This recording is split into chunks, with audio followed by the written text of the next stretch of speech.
Estoy viéndolos. Hola Natalia, ¿qué tal? Bueno, ahora vamos a compartir entonces la presentación.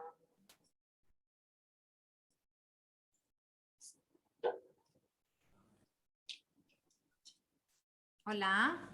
¿Qué tal Natalia? ¿Estás escuchando? Sí, ¿ustedes me escuchan? Sí. Sí, perfectamente. ¿Querés presentarte aquí, Charlie Bravo? Los escucho un poquito para bajo. que vean. Sí, no, le estoy pasando la palabra al presidente de mesa, que es Charlie, viendo la presentación del estudiante para que le quede más cómodo a él de ver. Lo voy a poner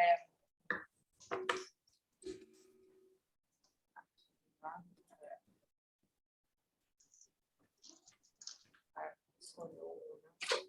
¿Está bien así? ¿Ustedes están viendo la presentación ahí? Sí, perfectamente. Sí. La mesa y después... Bueno,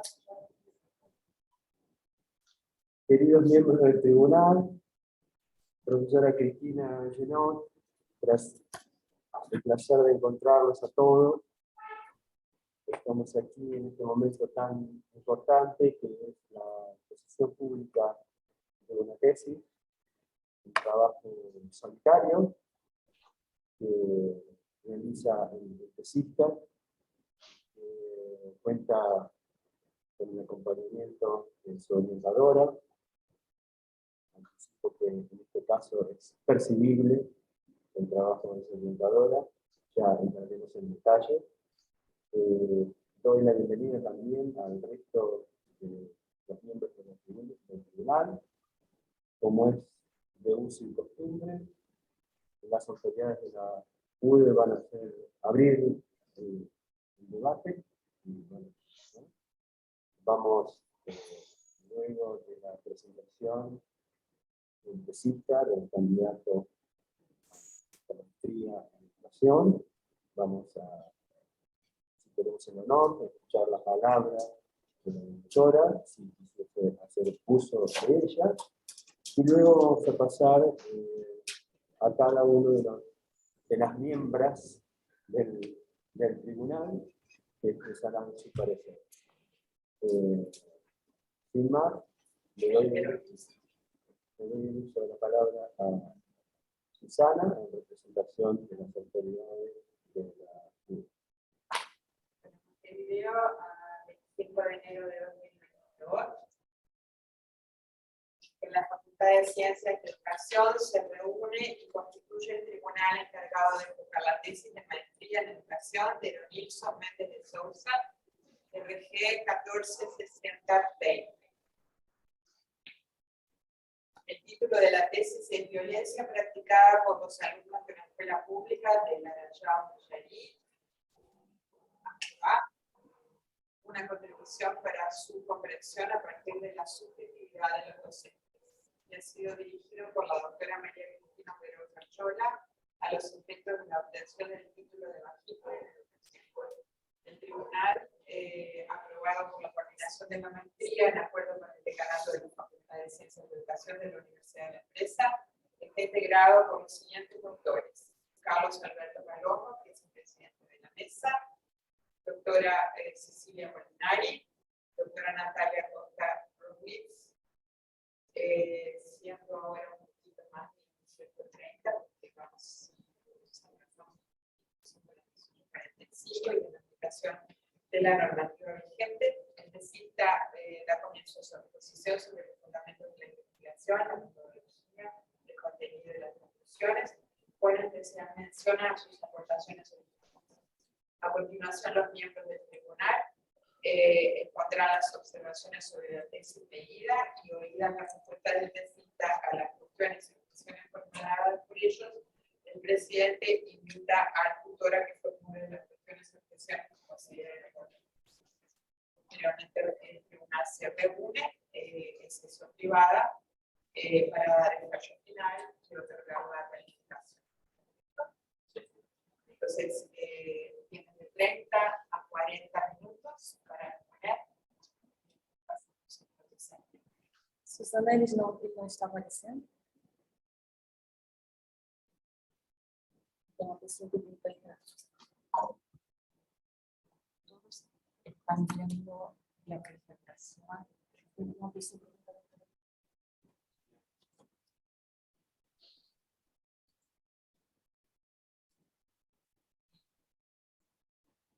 Cecilia, ¿ustedes están viendo al estudiante? Cecilia y... Sí, lo estamos Natalia. viendo. Lo que no se escucha muy bien, la verdad. Se pierde bastante el audio. Voy a apagar el aire acondicionado, me van a disculpar, pero...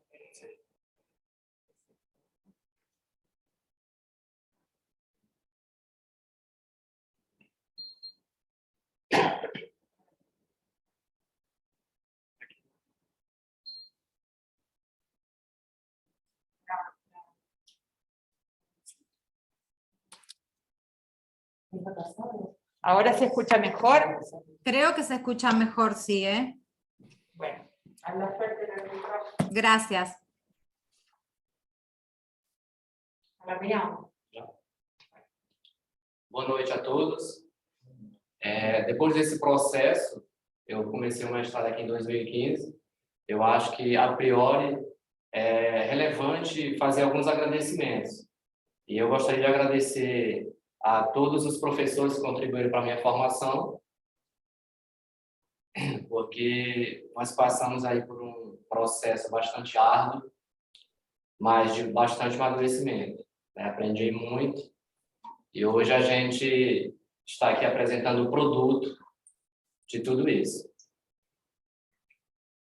O interesse pelo tema, ele surgiu a partir da história do mestrando, da sua graduação, nas discussões sobre a temática e na sua vivência enquanto educador, onde esse fenômeno da violência ele está presente em todas as esferas da sociedade e na escola não é diferente. Logo, temos como título Violência praticada pelos alunos de uma escola pública de Laranjal do Jari, Amapá, uma contribuição para seu entendimento a partir da subjetividade dos docentes. Eu sou o mestrando Eronilson Mendes de Souza e a minha orientadora é a professora doutora Maria Cristina Elguerotti Fatiola. Esta é a estrutura da nossa investigação. O fenômeno da violência ele está presente em toda a sociedade, dentro da escola também. A escola pesquisada ela está inserida dentro dos bairros mais violentos da cidade. Isso se comprova tanto nos noticiários locais, quanto nos boletins de ocorrência da Polícia Civil também. E os estudiosos colocam essas situações, que a violência interna é um reflexo da violência da sociedade e do bairro. Logo, nossa questão de investigação é como podem incidir as diferentes formas de violência praticada pelos alunos de uma escola pública em suas aprendizagens, a partir da percepção de seus professores. O suposto de pesquisa, os professores consideram que as relações violentas na instituição escolar incidem negativamente nos processos de aprendizagens, afetando a todos os atores do ato educativo. Este é o nosso objetivo geral, compreender quais são as formas de violência praticada pelos alunos e como incidem em suas aprendizagens a partir da percepção de seus professores. A pergunta central é como compreender a violência praticada pelos alunos e em que sentido essa violência interfere na aprendizagem dos educandos a partir da perspectiva dos professores. Temos 4 perguntas secundárias e 4 objetivos específicos. A primeira pergunta: quais são as normas estabelecidas no marco normativo vigente do sistema brasileiro atual relacionado com a violência e disciplina? Logo, nosso primeiro objetivo específico foi pesquisar criticamente algumas legislações do marco normativo vigente do sistema educativo brasileiro atual relacionado com a violência e disciplina e o conhecimento que os professores têm destas leis. Nossa segunda questão quais as informações de condutas violentas de alunos e as sanções aplicadas a eles que estão registrados no caderno da coordenação pedagógica e o que é considerado violência em disciplina. A coordenação pedagógica da escola tem um caderno. A Cristina não está vendo a Tem tela uma aqui. pessoa pedindo também.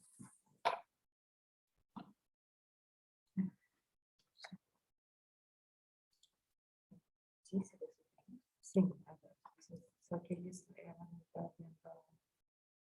Ela também. Assim. Cristina, você vai ter que...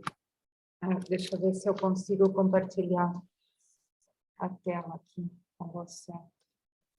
Não, mas ela vai ver você. Não. Consegue compartilhar a apresentação? A apresentação. Não, porque ela está aqui. O que nós podemos fazer? Fazer assim.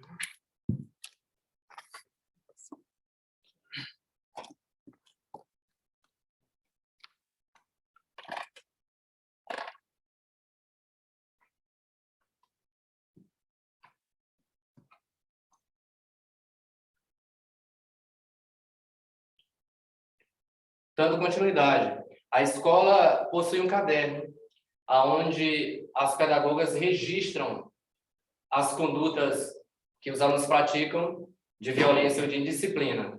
Nós fizemos uma análise desse caderno. O segundo objetivo é verificar as informações sobre condutas violentas dos alunos e as sanções a eles aplicadas, que estão registradas no caderno da coordenação pedagógica, diferenciando os atos de indisciplina e de violência. Terceira questão, quais são as principais percepções dos professores sobre as formas predominantes de violência praticada pelos alunos e sua interferência nas aprendizagens desses educandos? Terceiro objetivo específico é identificar as exigências e percepções, as experiências e percepções dos professores sobre as formas predominantes de violência praticada pelos alunos e como essa violência interfere na aprendizagem dos educandos a partir do sentido subjetivo dado pelos professores. A quarta questão é qual é a influência da metodologia e avaliação de ensino dos professores na violência praticada pelos alunos em suas aprendizagens. Quarto objetivo específico, indagar a influência da metodologia e avaliação dos professores com a violência praticada pelos alunos em suas aprendizagens. Usamos, no primeiro momento, descritores mais geral. Depois, usamos descritor específico, violência escolar no Brasil, para fazer uma pesquisa nos nossos antecedentes de pesquisa. No Google Acadêmico, em 2016, encontramos 13.300 pesquisas relacionadas à violência escolar a nível mundial. Em 2017, encontramos 1.350 pesquisas a nível mundial. Em 2016, encontramos 5.860 pesquisas a nível do Brasil. Na região norte foi 5.010 pesquisas, no estado do Amapá 373, na capital Macapá 7 pesquisas e no lótus da nossa pesquisa, que é o município de Laranjal do Jari, nenhuma pesquisa. Fizemos uma pesquisa também no site da Unesco e encontramos um estudo de Abramovay, em 2002, que é Violência nas Escolas, onde esse estudo é considerado o estudo mais completo na América Latina sobre violência escolar. E nesse estudo, ela faz uma pesquisa sobre a violência psicológica e física, e traz como conclusão que há uma banalização da violência. Nosso marco teórico. A partir do tema e problema de estudo, surgiram algumas palavras-chave: violência, indisciplina, bullying, subjetividade e aprendizagem. Fomos atrás de obras que versassem sobre esse objeto de estudo e sobre a nossa problemática. E o nosso marco teórico, devido ao fenômeno de ser muito complexo, tem uma epistemologia convergente, com autores de várias áreas do conhecimento, como da história, da sociologia, da educação e da psicologia. E esse marco teórico ele está ordenado das obras mais gerais para as mais específicas e das abordagens mais gerais para as mais específicas também. O nosso primeiro autor, ele traz uma perspectiva da violência como um fenômeno diacrônico, ou seja, um fenômeno evolutivo, um fenômeno dinâmico. Então, o Muschenblatt, ele fez um panorama histórico da violência, seu estudo é da Idade Média até os nossos dias atuais, e ele fala que a violência ela é uma construção cultural. Utilizamos dentro do nosso estudo o conceito desse autor de violência, onde ele fala que a violência ela vem do latim, derivada da palavra vil, que significa uma relação de força e vigor. Né? Então, um ser humano colérico e brutal. Utilizamos esse autor para fazer esse panorama histórico. Depois nós temos a perspectiva da violência dos sociólogos franceses, primeiro de Barbieux, que fez um estudo holístico e crítico sobre a violência. Né? Ele vem falar que a violência ela foi globalizada, principalmente devido à mídia, e a mídia ela traz essa violência como demagogia, então há que ter-se a cautela e o cuidado para verificar a eficácia e a veracidade dessa violência, haja vista que a demagogia tomou conta desse fenômeno. E nós utilizamos o conceito de bullying desse autor também, que ele fala que bullying é um tipo de violência contínua, a longo prazo, seja psicológica ou física. Depois nós temos a perspectiva de Bernard Chalot sobre a violência na escola. Ele diz que a violência não é um fenômeno novo, mas ela toma novas formas. Então, existe agora intrusões externas dentro da escola, pais, mães, amigos e jovens que vêm acertar contas dentro da escola. Logo, a escola não é mais um lugar de segurança.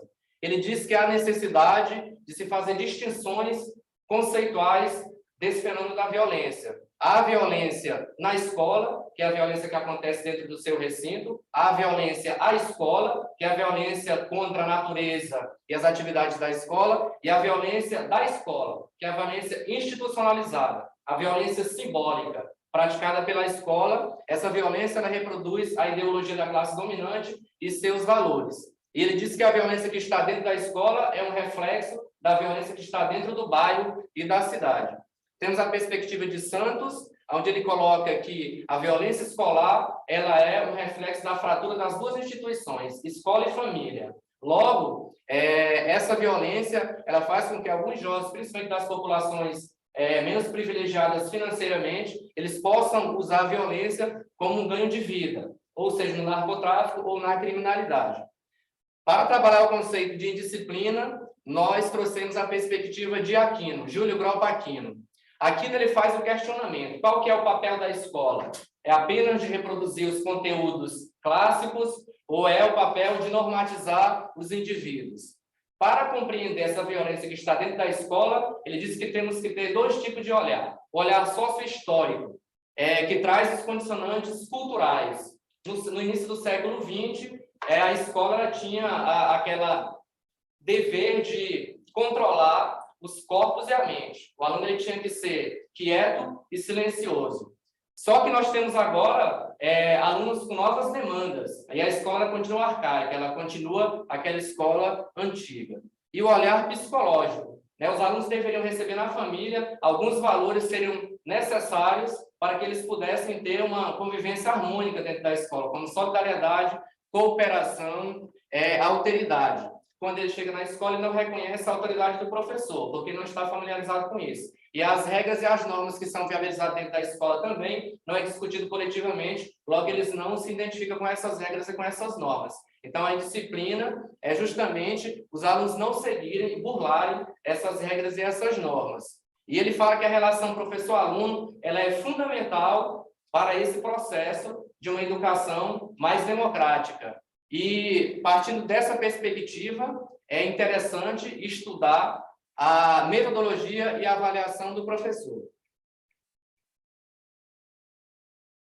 Metodologia e avaliação. Estudamos a metodologia e a avaliação para compreender a relação do professor com a violência praticada dentro da escola. Temos a perspectiva de Leão, 1999, onde ele fala que o paradigma tradicional é o paradigma que mais influencia a educação formal, é aquele paradigma onde o professor ele é detentor do conhecimento, ele é o centro, são aulas expositivas e os alunos eles são mero receptivos de conteúdos. Não há nenhum tipo de preocupação com os elementos emocionais e afetivos. Jussara Hoffmann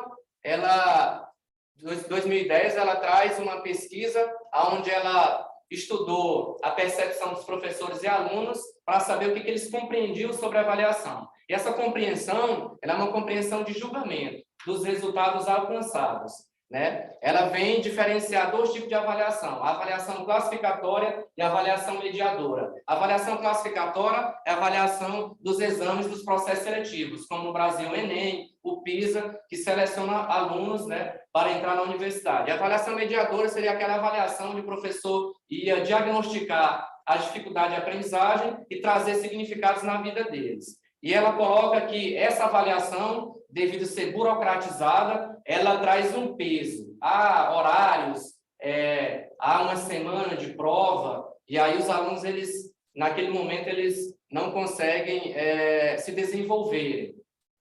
E ela diz que há necessidade de desvincular essa dicotomia que existe entre o momento de ensinar e o momento de avaliar. Usamos o conceito de sentido subjetivo de Gonzalez-Ray para compreender a percepção, a vivência e a opinião dos professores sobre a violência praticada e seus efeitos na aprendizagem. Gonzalez-Ray estudou Vygotsky e, a partir desse estudo, ele desenvolveu a sua teoria da subjetividade em uma perspectiva histórico-cultural. Nos expõe que a integridade entre os elementos afetivos e cognitivos, eles são inseparáveis dos processos psíquicos, e coloca que o sentido subjetivo é a unidade inseparável dos processos emocionais e simbólicos. É a via de integração do sujeito com as suas experiências. Pode passar, Teresa.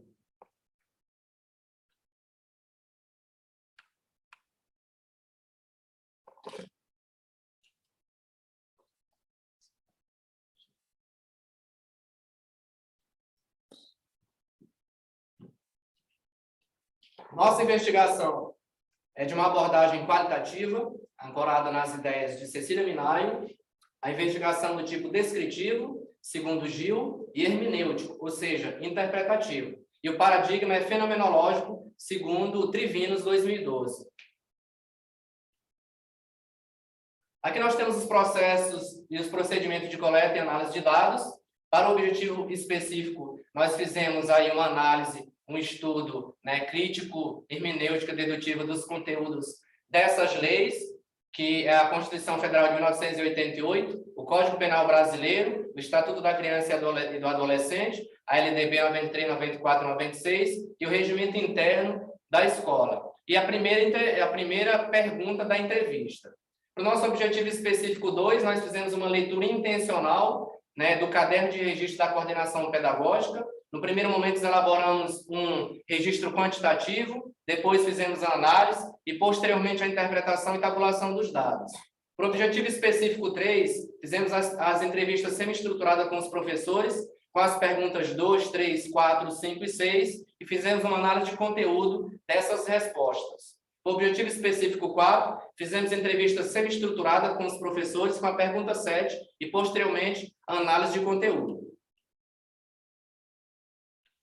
Submetemos a nossa investigação à plataforma Brasil, Conselho Nacional de Ética em Pesquisa, né? Fizemos a análise de conteúdo de Bardan, né, que é uma técnica de compreender a comunicação, e a partir desse momento que tivemos esses dados em mãos, fomos fazer a análise, procurando os padrões na fala desses entrevistados, as ideias comuns que mais se repetiam, e também fizemos uma diferenciação entre o que mais tinha presente e o que era mais comum e o diferente também, e a partir daí surgiram as categorias. Fizemos uma triangulação dos dados, né, com os dados oriundos das 3 fontes de pesquisa, no primeiro momento das leis, da legislação, depois do caderno da coordenação pedagógica e depois das entrevistas com os professores. Depois fizemos uma discussão dos resultados com um marco teórico, centrado nas 4 categorias: indisciplina, violência, metodologia tradicional e avaliação tradicional. Elencamos aqui alguns dos resultados. Para o objetivo específico 1, né, os professores, quando perguntamos para eles se eles tinham leitura, conheciam dessas legislações, eles afirmaram que não conheciam, então eles desconhecem as legislações. Logo, isso prejudica a questão da relação e do trato deles com os casos de violência e disciplina no dia a dia, na sala de aula. O regimento interno, ele diz respeito à legislação. No artigo 112 do regimento interno da escola, em determinados momentos, dependendo da infração que o aluno comete, o aluno ele é suspenso de 1 a 6 dias. E aí ele perde a avaliação, eles perdem atividades e prejudica na aprendizagem deles também. O objetivo específico 2, o caderno ele é regulamentado pelo regimento interno, está lá no regimento interno. Esse caderno ele serve para identificar, para controlar, para sancionar os alunos e os casos de violência em disciplina que estão presentes, a predominância de advertência verbal, depois a advertência da violência física e depois da violência do bullying. Para o objetivo 3, que foi a entrevista com os professores, quando perguntamos para eles se eles já tinham sofrido violência na escola, 8 professores afirmaram que já tinham sofrido violência. A violência em disciplina na concepção dos professores. Para eles, a violência é ou uma agressão verbal ou então a violência física. E a indisciplina é justamente quando eles desrespeitam tanto os colegas quanto as regras que estão impostas pela escola. A violência verbal ela predomina, depois a violência física e posteriormente o bullying. Existe a violência institucional também, isso nós detectamos na fala dos professores. Os professores eles expõem que eles se sentem muito abandonados pela escola. A escola não dá nenhum tipo de subsídio. Às vezes eles têm uma professora que ela coloca que quando chega na sala de aula para ligar no computador para tentar mudar a sua metodologia, tentar dinamizar um pouco, inovar, não tem nenhuma tomada para ela utilizar. E aí eles são obrigados a tentar fazer trabalhos inovativos, mas não recebem nenhum apoio. Então, eles se sentem abandonados, eles colocam em suas falas, eles estão angustiados, não sabem lidar com as situações, e a maioria deles estão doentes também. Essa é a violência institucional. A violência em disciplina, os professores colocam que vem de fora. Eles aprendem na rua, e aí expõem isso dentro da escola. E a família também não acompanha, não ajuda, não orientam.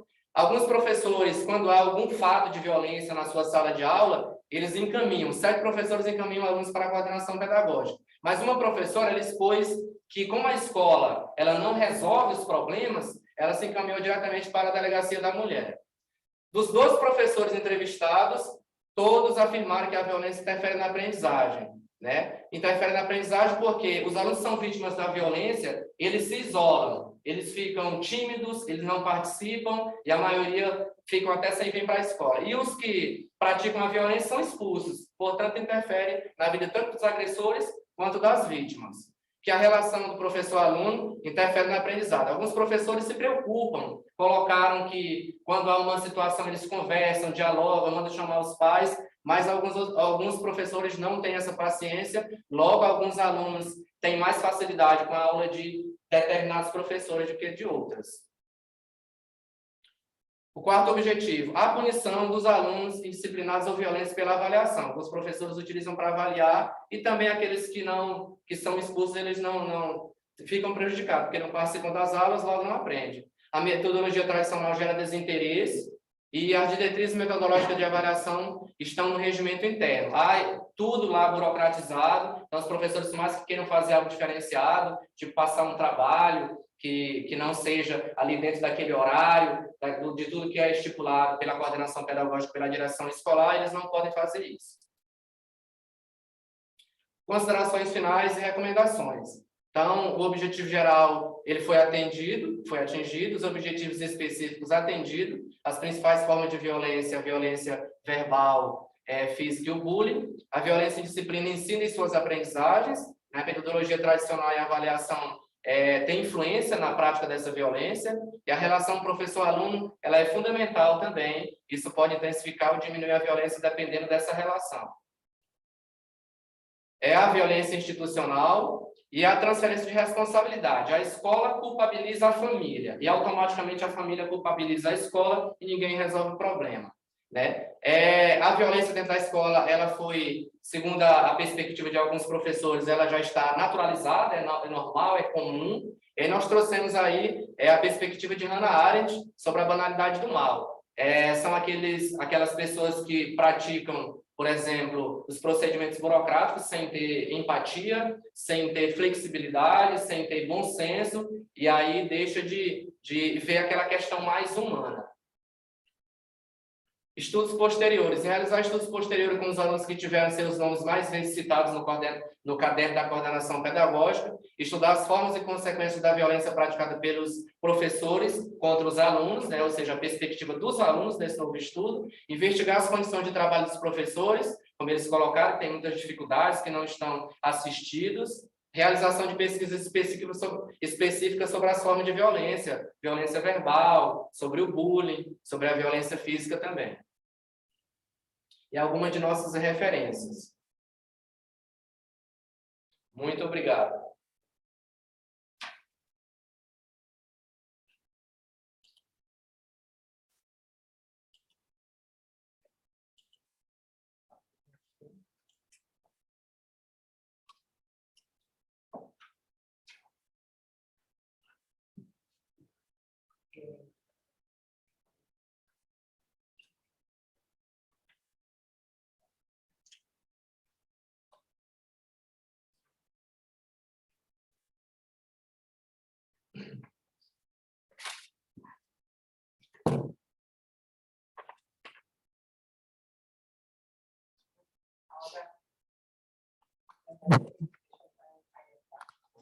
Tá?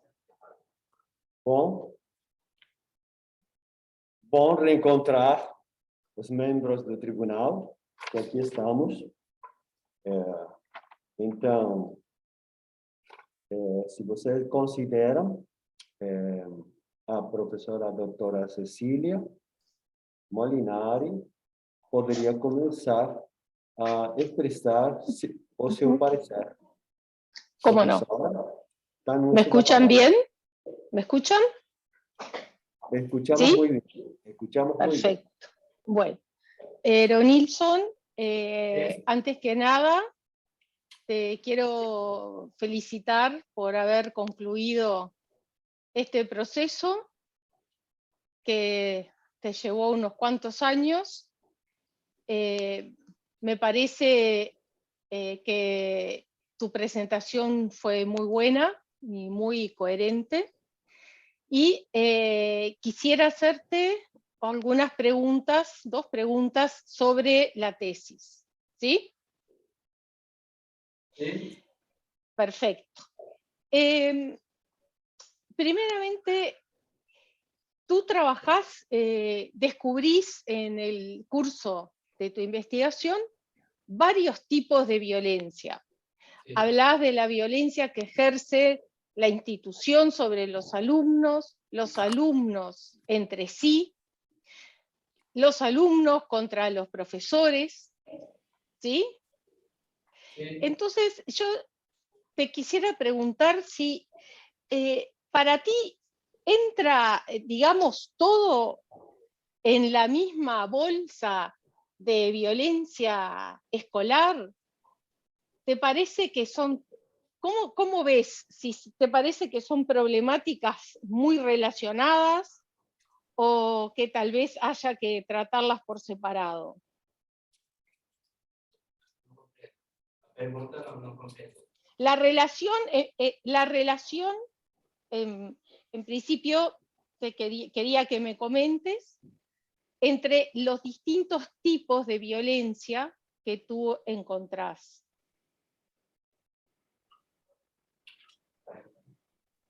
Dá para compreender? Sim, ela quer que eu comente sobre os diferentes tipos de violência que Claro, eu... você falou... No te pido que me los digas, no te pido que me los digas, porque Nilsson, cuando leí tu tesis y te escuché aquí, ahí está, me parece que no están tan vinculados los distintos tipos de violencia. ¿A ti qué te parece? Mas vinculado Você- ao quê? entre sí, que es muy distinta a la violencia simbólica que ejerce la institución como parte del proceso de socialización de los alumnos, que la violencia que ejercen, por ejemplo, los alumnos entre sí. Sim, é distinta. Na verdade, a violência simbólica, ela apareceu na fala de alguns professores, quando eles colocaram que eles são pressionados pela direção e pela coordenação pedagógica. Alguns são pressionados para provar esses alunos são violentos, ou seja, para eles saírem da escola, tipo uma solução para o problema. E quando eles se sentem abandonados, são coagidos pela coordenação e pela administração escolar para mudar a metodologia ou para resolver os problemas só. Eles não têm, assim, eles se sentem impotentes para conseguir lidar com essa violência da sala de aula sozinhos e não tem apoio de ninguém. E essa violência institucional aparece mais nesse momento, né? Mas a violência praticada pelos alunos entre eles mesmos, principalmente, ela é mais vigorosa, ela acontece mais, ela é mais enfática. Ok. Bueno, te hago otra pregunta sobre tus resultados, sobre las conclusiones de tu trabajo, ¿sí? Sí. Te quería preguntar si los resultados de tu investigación, te quiero preguntar, ¿cómo se relacionan los resultados de tu investigación con las investigaciones que tú relevaste en el contexto de Brasil? Sim. Você fala dos antecedentes ou do marco teórico? Te estoy hablando de los antecedentes de investigación, que tú lo mostraste en una de las primeras slides, Sí. que tenés antecedentes, ¿sí? Sí, sí. Dentro de Brasil, y que ahí llegaste a que en el contexto que tú investigaste no había ninguna investigación sobre la violencia. ¿Ubicás? No, ¿Cuál no, es una de las no, primeras sí, sí. slides? Mi pregunta es específicamente, ¿cómo se relacionan, confirman o contradicen tus resultados con los resultados de las investigaciones ya realizadas? Sim, confirmam os resultados. Na maioria das investigações, né, que nós estudamos, existe essa banalização da violência, essa naturalização, que já é comum, é normal, as pessoas aceitam, a violência já banalizada e naturalizada, e essa questão também da escola não ter essa habilidade de lidar com essa violência, de solucionar o problema. Então, a violência ela se intensifica, e principalmente que as escolas que têm esses grandes índices de violência, elas estão inseridas em bairros violentos. Então, a confirmação. En las otras investigaciones también se llega Sí. a que la violencia que no se trata, que no hay Fala também sobre a acciones. questão da instabilidade familiar, que tem essa influência, né? ¿Y tú qué pensás? Concordo, ¿Sí? concordo. Y frente ahora que analizaste este problema, tú como docente, como Sí. profesor, enfrentado a las situaciones de violencia, ¿cuál es tu perspectiva? Sim, a minha perspectiva é que a violência ela está dentro da escola, porque a escola, na verdade, ela é uma instituição arcaica.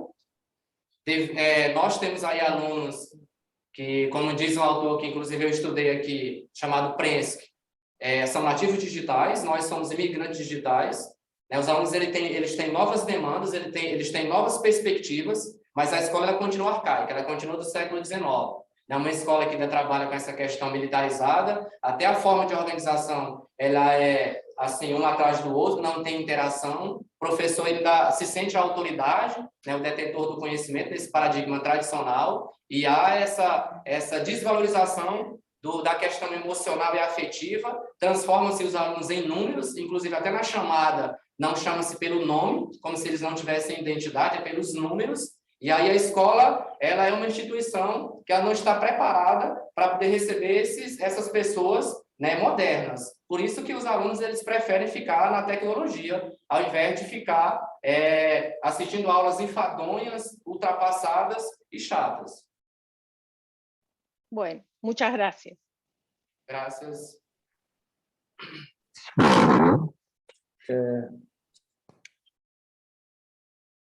Caríssimo Eronilson, tá?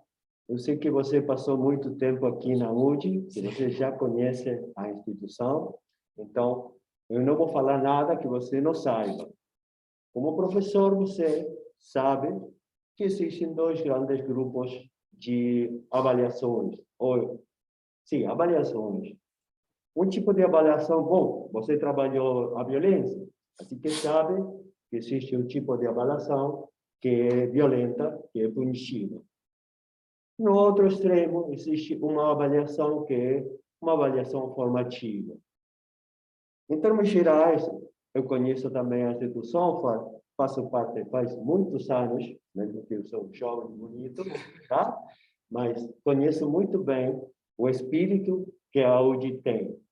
Permito-me señalar que, às vezes, as perguntas do tribunal, neste caso, as perguntas que foram postadas por a professora doutora Cecília Molinari, estão marcando, por um lado, indagações que ela precisa para completar um panorama do parecer, depois de ter lido o relatório final e de ter escutado a apresentação. Mas também dá para prestar muita atenção, porque talvez ela e todos os professores avaliadores estão marcando talvez alguma coisa que você sabe que tem na sua mente, porque você trabalhou muito, e que talvez ela, com muita precisão e com muito carinho, muito respeito também, marcou alguma coisa que você sabia ou não sabia, mas mesmo assim, que talvez poderia você analisar de completar mais um pouco, porque você sabe que o conhecimento é inacabado e que, em termos de avaliação formativa, sempre existirá alguma possibilidade de escutar aquilo que generosamente os membros do tribunal estão marcando e talvez não seja só de responder sim e não ou de defender o argumento que você tem todo o direito, senão, além disso, escutar e pensar, repensar. Eu sei que é um momento tenso, não é momento para refletir muito, mas se você pega nota, talvez poderia pensar que dá essa possibilidade de aprofundar algumas temáticas ou alguma coisa que a professora, neste caso, perguntou. Tá? Só esse comentário antes de dar a palavra à professora Natália Costa. Está no uso da palavra, professora. Boa tarde a todos. Está dando para me escutar bem? Sim. Oi, Eronilson. Oi, tudo bem? A minha arguição vai ser leve, assim que não precisa ficar nervoso. O que eu mais gostaria é mesmo de conversar com você, porque são respostas que a gente chega pensando em conjunto. Então, acho que não tem verdade isso aqui, e sim uma grande reflexão a ser feita, né? Bom, eu preparei aqui minha arguição, tendo conversado com as meninas da universidade, e eu acho que ela ficou um pouco extensa. Eu não sei como você prefere fazer. Você prefere que eu faça tudo de uma vez e depois você escolhe o que você quer responder? Ou você prefere que eu vá fazendo uma pausa depois de colocar cada pergunta? Fazendo uma pausa. Tá bom, então vamos lá. Primeiro, eu quero fazer umas considerações gerais do trabalho e falar que, em termos gerais, eu considero a dissertação bem-sucedida. Os objetivos e a metodologia se apresentam de um modo claro e são bem desenvolvidos. A bibliografia é suficiente e há um bom uso dessa bibliografia.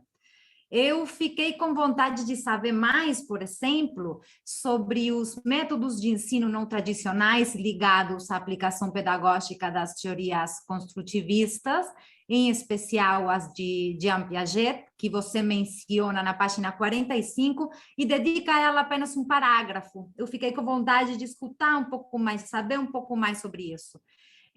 Gostei muito de encontrar grandes figuras, como, por exemplo, a figura do Bauman, que você cita na página 28, e uma citação direta da Hannah Arendt, como você falou na sua apresentação, no contexto da reflexão sobre a banalidade do mal, lá para o final do trabalho, na página 130. Eu acho que a citação está muito bem colocada e acredito que se você futuramente, no doutorado ou em artigos, quiser dar um viés filosófico mais denso, mais espesso para a pesquisa, seria bom estabelecer um diálogo com a Hannah Arendt sobre a questão da banalidade do mal. Dedicar uns 2, 3 parágrafos para pensar sobre essa ideia que ela coloca, que você citou ali. E também nesse sentido de dar um aprofundamento filosófico para o trabalho, eu sugiro visitar o Foucault, especialmente o Vigiar e Punir, que eu acho que vai ser de muita utilidade para você. Depois, desde o ponto de vista ortográfico e gramatical, há alguns typos, principalmente alguns erros de gênero e número, o qual é inevitável nas dissertações e teses, porque a gente está tão dentro do texto que não consegue nem perceber, mas o leitor consegue. Então, eu tinha marcado aqui, no exemplar que eu usei para trabalhar, eu marquei todos os typos para agilizar a sua revisão. Só que eu estou com essa questão do Covid e não vai dar para entregar para você, mas depois a gente vê como a gente faz para ela chegar nas suas mãos. Nesse sentido, também gostaria de dizer que o trabalho de campo me resultou muito interessante. Eu venho da filosofia, e eu não estou acostumada com esse jeito de trabalhar. As testemunhas dos entrevistados deram um sangue à pesquisa, né? E deram uma humanidade diferente. E eu acho que essa humanidade do texto se potencia pelo fato da experiência do autor, da sua experiência estar envolvida na temática. E eu sei que é muito difícil se submergir na reflexão sobre a experiência própria sem perder a objetividade, é uma grande tarefa, mas acho que é possível e que nesse caso vale a pena. Então eu fiquei com vontade de saber mais da sua própria experiência. A análise dos resultados também me pareceu satisfatória e as considerações finais são boas, embora eu acho que poderiam e até merecem ser mais desenvolvidas, mas eu vou voltar a isso. Então, para fechar essa primeira parte, eu digo que do meu ponto de vista, a pesquisa tem uma boa qualidade científica e, sobretudo, uma importância fundamental em virtude do seu conteúdo, né? Por tratar-se de um fenômeno tão urgente como é a violência na escola. Então, agora eu vou passar as questões. A primeira questão que eu vou colocar diz respeito à sua interpretação do fenômeno da suspensão. Continua me ouvindo bem, né? Sim, sim. Perfeito. Na página 72 do seu texto, você constata que no regimento interno da escola que você estudou, se estabelecem distintos modos nos quais os alunos que pratiquem ou promovam a violência podem ser punidos. Após uma advertência verbal e 2 escritas, pode-se aplicar a eles, segundo o regimento interno, a suspensão. Logo em seguida, você critica duramente essa medida. Pontualmente, você critica o inciso 4 da linha B do artigo 112 do regimento, defendendo que ele fere o estabelecido no Estatuto da Criança e o Adolescente. Então, por um lado, a gente tem um regimento interno, por outro lado, a gente tem o Estatuto da Criança e Adolescente. No regimento interno, diz que o aluno não poderá assistir à escola e que, abre aspas, em cumprimento da pena de suspensão, ele receberá falta e perderá avaliações. Fecha aspas, duro e terrível. No inciso 1 do artigo 53 do Estatuto, por outro lado, se diz que deve ser garantida, abre aspas, a igualdade de condições para o acesso e permanência na escola, correto? Sim. Muito bem. Você sustenta, na mesma página 72, que a suspensão é um desrespeito à legislação, pois você acredita que ela vai contra o direito de igualdade de condições de acesso e de permanência na escola, que está pautado no Estatuto. Você diz aqui, nessa mesma página, que a suspensão, abro aspas, contradiz os seus próprios princípios. Logo em seguida, na página 73, você diz que ela é, abro aspas, uma prática excludente. Na 76, você diz que ela é, abre aspas, uma medida repressiva. E assim por diante. Então, eu tenho um desafio aqui, para a gente pensar junto. E é o seguinte, eu concordo com você que há evidência mais do que suficiente de que a punição extrema da suspensão não ajuda, ela não melhora o afastado. Pelo contrário, do ponto de vista do afastado, a medida não é só ineficiente, como anotam de fato os próprios entrevistados, mas ela é, inclusive, abertamente prejudicial. A suspensão, então, não melhora e até prejudica o afastado, e isso é um fato muito grave. Por esse motivo, como você ressalta e eu concordo, é imprescindível desenvolver estratégias preventivas que neutralizem ou pelo menos moderem o impulso violento antes de que ele aconteça positivamente nos atos, né? Para tal, você propõe a organização de eventos de confraternização, atividades paralelas, sociais, esportivas, com a família, etc., que promovam a convivência harmônica de todos os envolvidos na instância educativa. A isso, eu adicionaria a necessidade urgente de tomar medidas complementares orientadas direta e exclusivamente ao agressor. Entre essas medidas, eu vou insistir na pertinência do tratamento psicológico do ou dos agressores, e este é um ponto muito importante, a questão da psicoterapia na escola, sobre o qual eu voltarei, mas que eu já quero trazer aqui para que fique ecoando na nossa mente. Então, penso que antes de se chegar a uma punição tão drástica quanto a suspensão, e por causa justamente das limitações dessa prática que você mesmo indica no seu trabalho, seria conveniente pensar em medidas intermédias para o regimento interno.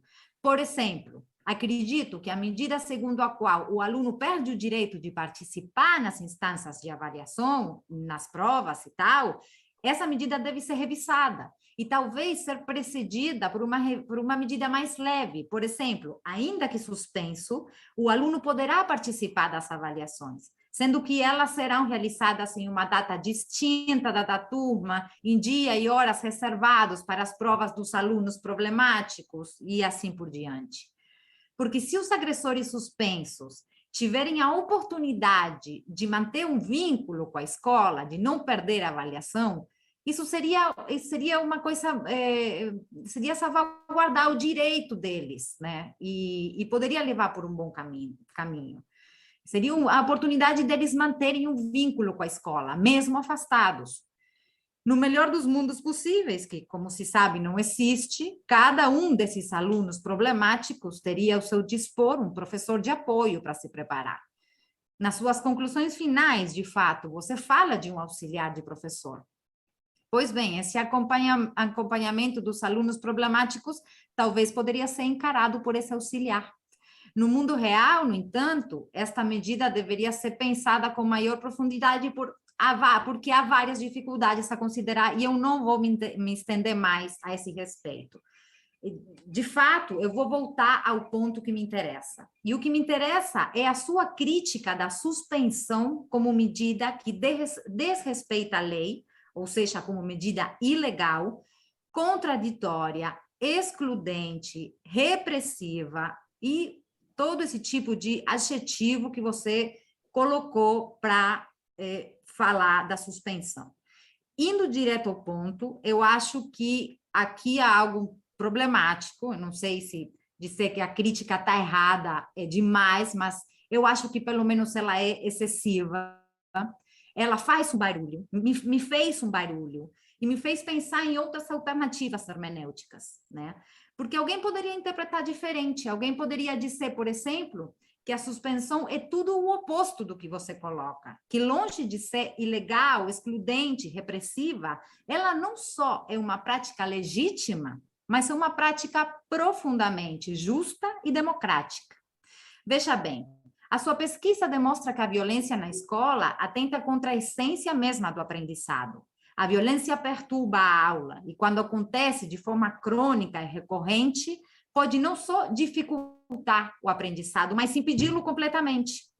Então, do que se trata é do risco de que um agressor, pois é assim que você chama o sujeito da violência agressor, ou um conjunto de agressores, tornem impossível a educação de todo o resto.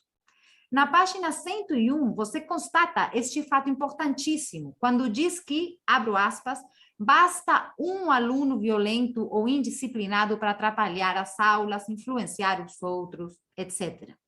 Trata-se, então, de um único sujeito ou de um conjunto reduzido de sujeitos de um lado e de um grupo de vários indivíduos do outro. Sendo assim, alguém poderia dizer que a suspensão é uma medida profundamente democrática, enquanto ela considera e faz prevalecer o direito da maioria sobre o de um único sujeito ou um grupo minoritário de sujeitos. Aliás, no começo do artigo 53 do Estatuto da Criança e do Adolescente, citado por você na página 67, ali diz que, abre aspas, toda criança e adolescente tem direito à educação. Mas então eu pergunto, não está o agressor a tirar esse direito do resto dos alunos? Acredito que, embora seja lamentável e difícil de aceitar, a resposta para essa pergunta é afirmativa. Isso em consideração, de novo, a suspensão pode ser entendida como uma prática profundamente democrática, na medida em que ela faz prevalecer o direito da maioria. E eu vou fechar indo por mais um caminho para criticar a sua crítica. O artigo 53 do Estatuto diz que todos os alunos devem ter, abre aspas, igualdade de condições para o acesso e permanência na escola. Alguém, de novo, poderia perguntar aqui, mas de que condições está a se falar? Em que consistem essas condições às quais todos devem ter direito por igual? Do ponto de vista mais elementar, evidentemente, trata-se das condições materiais, mas, indo além, trata-se das condições humanas, do ambiente necessário, do ambiente social necessário para que o aprendizado aconteça. Um agressor é suficiente para desarticular completamente as condições que asseguram o aprendizado. Basta como você diz, para suscitar a desordem, tornar impossível a atenção plena, muito menos a concentração, gerar tensões físicas, traumas psicológicos e assim por diante. Então, levando isso em consideração, ao que parece são as vítimas, utilizando a expressão que também você usa, que ficam privadas de um outro direito que se explicita no Estatuto, a saber, o direito de ter as condições para a permanência na escola. É o comportamento do agressor que tira delas esse direito fundamental. E seguindo essa linha de raciocínio, alguém poderia dizer, então, que, na verdade, o fato de manter o agressor na sala de aula, esse fato é uma prática excludente. Mas no sentido oposto ao que você coloca, pois, desde certo ponto de vista, os verdadeiros excluídos são as vítimas, enquanto elas são despojadas das condições necessárias para o aprendizado. Bom, de novo, isso que eu estou falando, de jeito nenhum, exclui nem justifica o abandono do agressor. Eu acho que eu falei o suficiente no começo a esse respeito, e a gente concorda sobre a urgência de planejar estratégias de apoio e reinserção para ele. Mas nos casos de violência aguda e recorrente, acredito que são os direitos da maioria que têm que estar em jogo e que devem prevalecer se a gente for acreditar na democracia, né? Então, as perguntas para a gente começar a conversar seria, em casos críticos de conflito e violência, não é justo que os direitos da maioria prevaleçam sobre os de um único indivíduo ou de um grupo reduzido? A suspensão não implica, ainda que precariamente, eu reconheço, o primado dos direitos da maioria? Se a sua resposta é afirmativa, então acredito que você concordará comigo em que aqui há um diálogo que vale a pena. Em particular, acredito que epítetos como de respeito da legislação ou ilegal, que é o mesmo, que é o que você está falando, que a suspensão é ilegal, né? De respeito à legislação excludente, repressiva, esse tipo de palavras eu acho que mereceriam ser reconsideradas. Já? Sim. É bastante interessante a sua perspectiva. Na fala dos entrevistados, eles sempre expuseram que a escola não trabalha com medidas preventivas, e sim com medidas punitivas. Lá no caderno da coordenação pedagógica, a gente faz, inclusive, um pequeno esboço quantitativo dessas práticas, desses atos, que não é apenas um aluno, apenas um agressor, são vários que praticam. E nós colocamos também as séries, lá no Brasil são por série, dos alunos, a faixa etária e tudo. Isso está bem descrito nessa parte da análise. A Constituição Federal, e depois a LDB, ela vem falar sobre essa questão da responsabilidade da educação, que são de toda a sociedade, principalmente da instituição, do Estado, depois da escola e da família. No caso, foi colocado, dentro das considerações finais, e também nas partes do texto dentro da dissertação, que a escola está despreparada para lidar com essas situações. A partir do momento que essa crítica ela foi estabelecida, é porque a escola tira esse agressor e joga para fora, e tira o direito dele. Se ela tivesse preparada, ela não jogava ele para fora. Ela fazia com que ele não estivesse na sala de aula para atrapalhar o aprendizado dos outros, mas que ele tivesse também um atendimento dentro da escola, se ela tivesse estrutura para isso.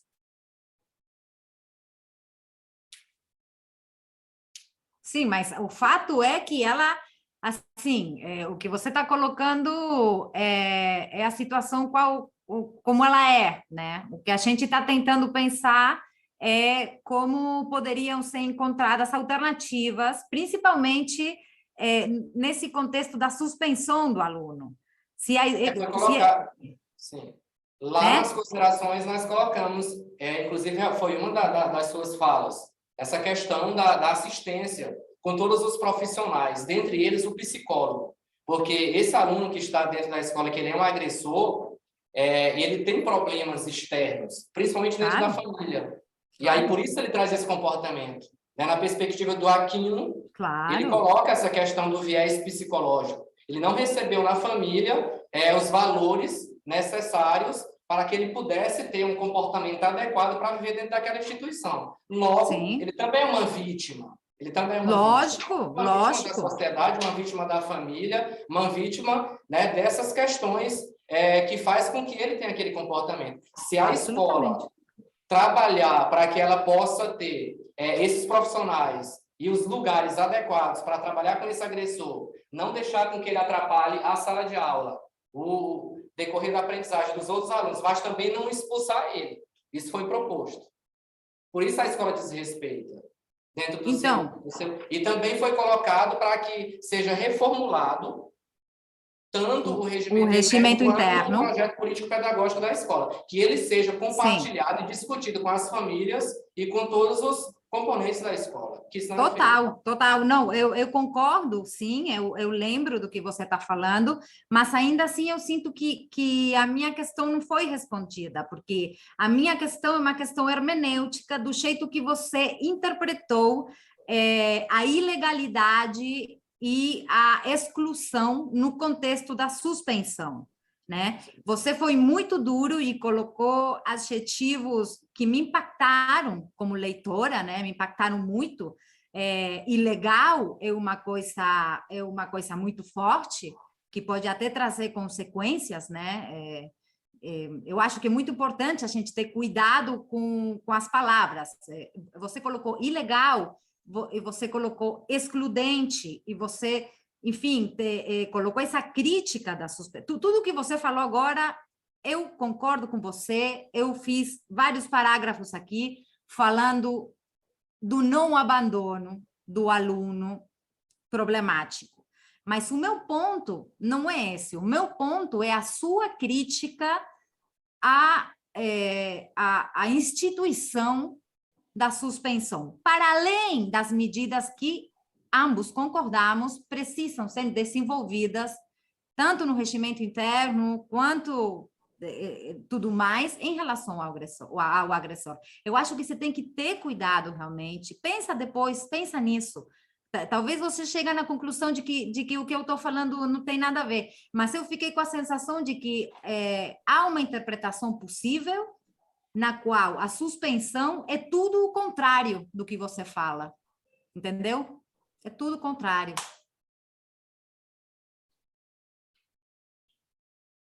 Compreendi a sua perspectiva. Essa questão do ilegal é como eu falei, quando foi comparado, o estatuto ele deve estar em consonância com as leis maiores. E no caso do Estatuto da Criança e do Adolescente, que tem que estar em consonância com a LDB, que tem que estar em consonância com a Constituição Federal. E nesse artigo, que é o 112 do Regimento Interno, quando se compara ele com o artigo 53, que a senhora já expôs com muita propriedade, ele fere.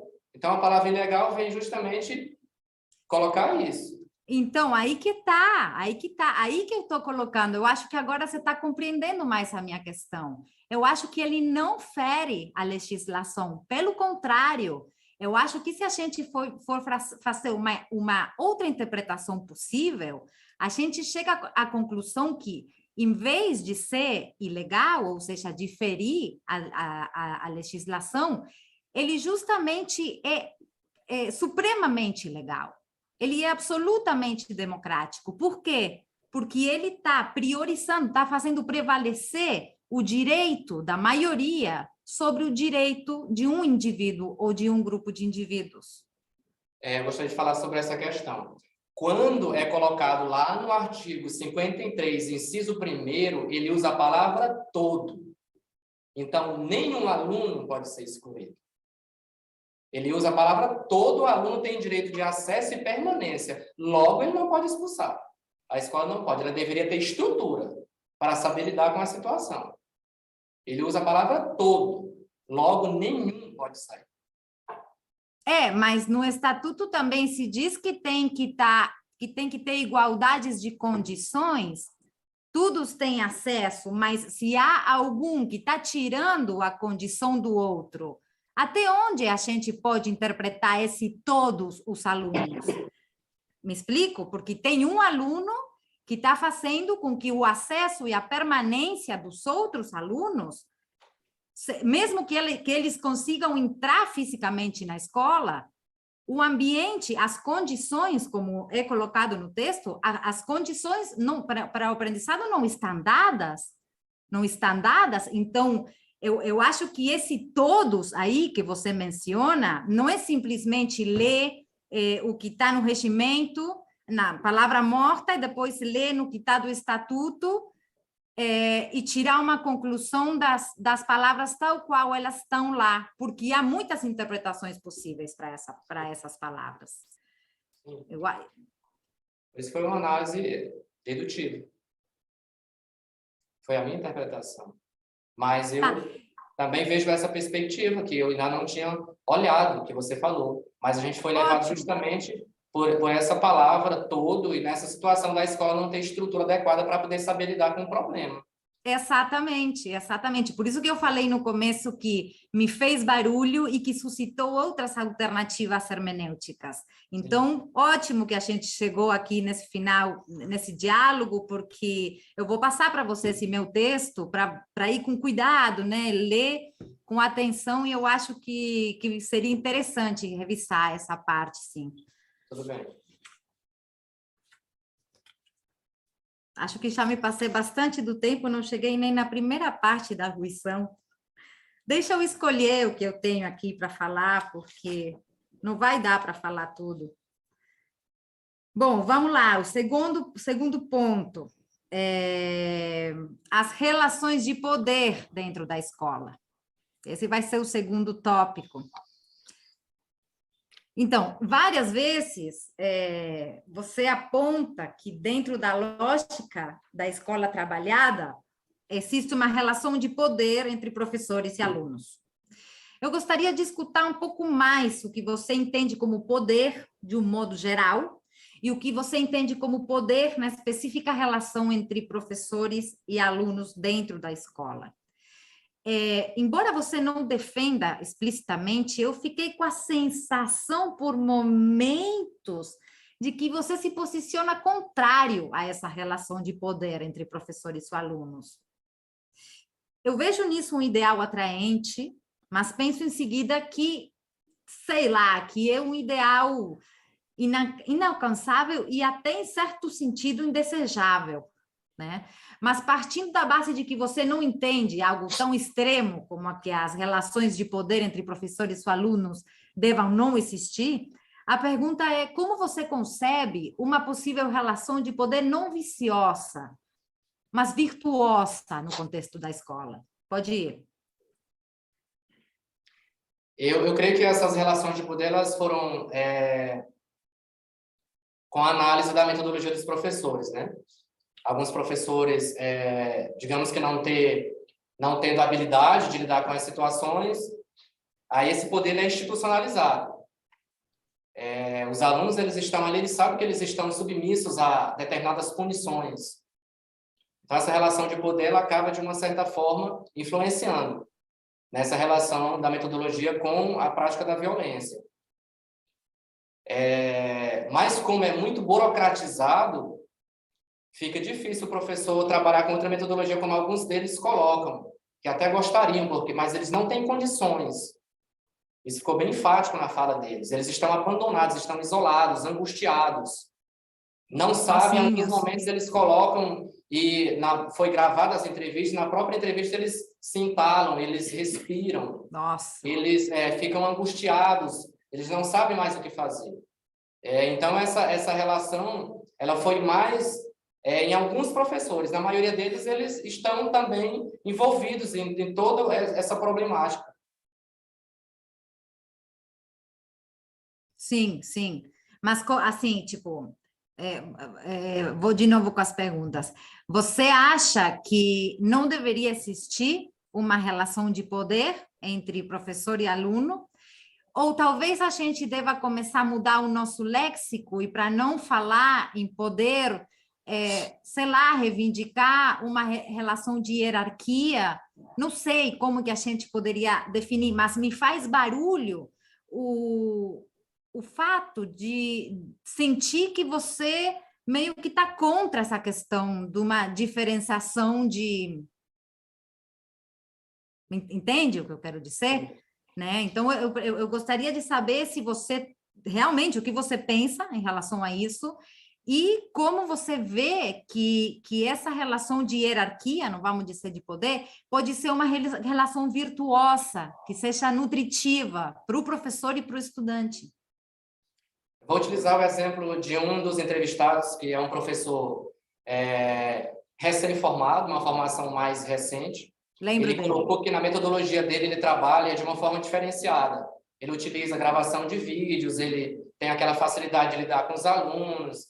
E ele não sofreu, ele foi o único professor que não sofreu violência dentro da escola. Ele disse que sofreu na infância dele. Sofreu na infância, ele sofreu bullying. E aí depois ele também praticou isso.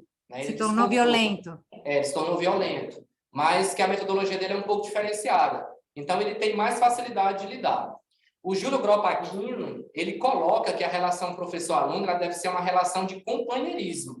Agora, eu particularmente acho que para os professores que se formaram há um tempo atrás é muito difícil. Inclusive, alguns deles colocaram que para mudar a metodologia que eles trabalham há 20 anos é muito difícil. Então, nós somos um produto da nossa formação, principalmente da nossa graduação. E eu creio que as novas formações podem trazer essas novas metodologias ou esses novos tratos com esses sujeitos modernos, esses ditos, como diz Prenx, nativos digitais. A questão olha, quando você falou no começo com a professora Cecília da questão dos nativos digitais, todo o conteúdo da sua tese se tornou mais trágico ainda. Eu acho que você deve, no seu doutorado, sei lá, nos artigos, trazer especificamente a questão dos nativos digitais, porque faz uma enorme diferença, me causou um impacto muito maior. Relação de companheirismo entre os professores e os alunos, não sei, acho que há mais para pensar aí também. Uma perspectiva do Aquino. Mas acho que você falou ligado à sua opinião também. Não sei, eu coloquei que foi uma perspectiva do Júlio Gropp Aquino, que a gente trabalha o conceito de disciplina. Ele fala que a relação do professor-aluno faz toda a diferença, que necessita ser uma relação de companheirismo. Sim, claro. Eu acho que pode ter uma coisa de verdade aí, mas eu acho que seria muito perigoso a gente perder também a noção de hierarquia na escola. Porque o professor, além de ser um facilitador do diálogo, né, ele se mantém também na sua função de detentor de conteúdos.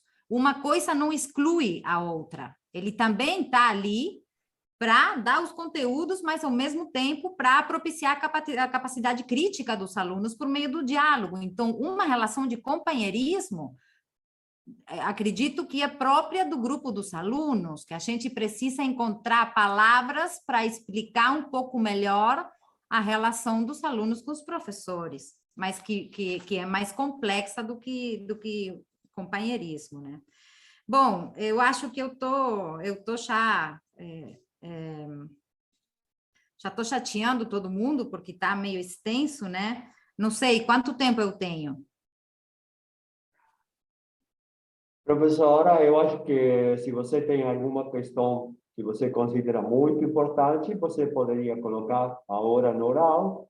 Se não, talvez você poderia mandar para o tecista todas essas considerações, e eu acharia que ele vai ter tempo de ler profundamente, com mais atenção e com um entorno mais positivo de aceitação e de interpretação das suas colocações. Perfeito. Que até onde eu vejo foram muito boas, muito produtivas para o trabalho do tecista. Perfeito. Então, vou passar as conclusões e depois eu te mando, Eronilson, esse material, e a gente pode até seguir conversando por fora dessa instância. Eu acho que as suas considerações finais são muito boas e realmente acho que merecem você se estender um pouco mais nelas, escrever mais um parágrafo sobre cada uma delas, e um pouquinho além nesse sentido.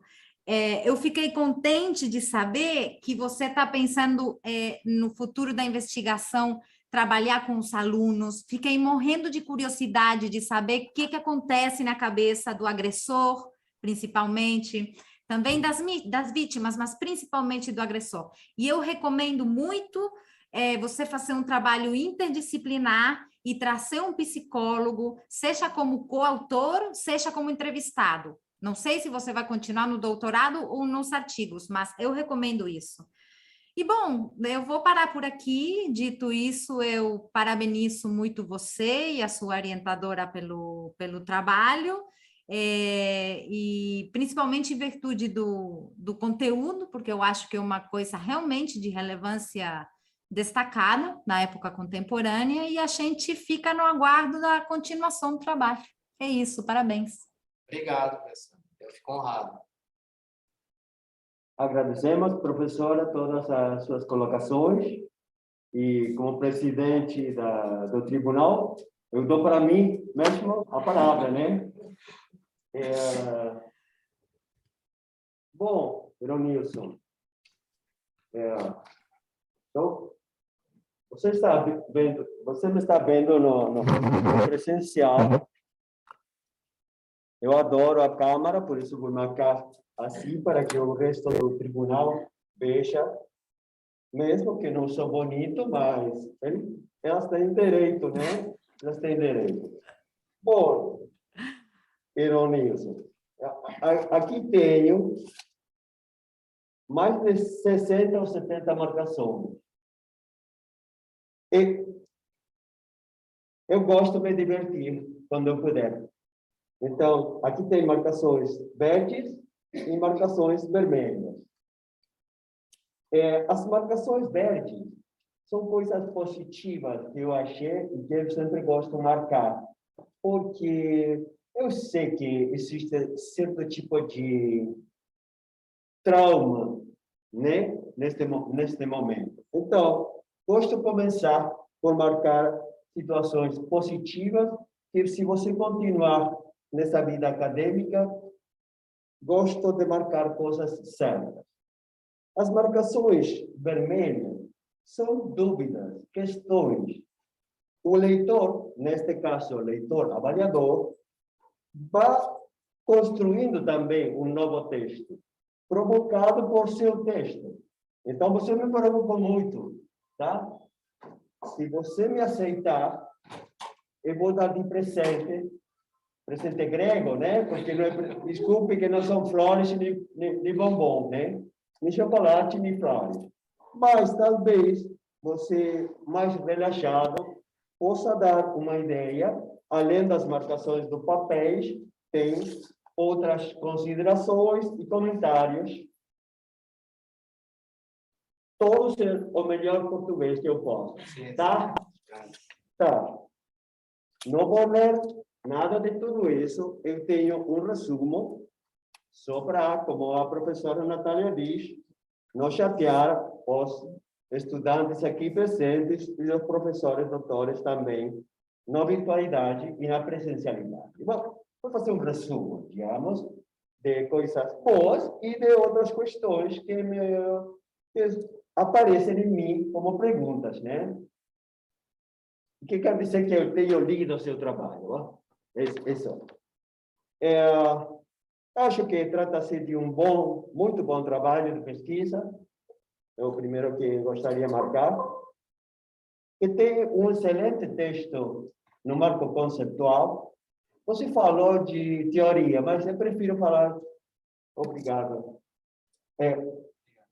Você falou de teoria, eu prefiro reservar o nome de marco conceitual, mas um detalhe, né? Sim, sim.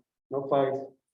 Especialmente, você trabalha o tema da violência com um diálogo interessante de autores.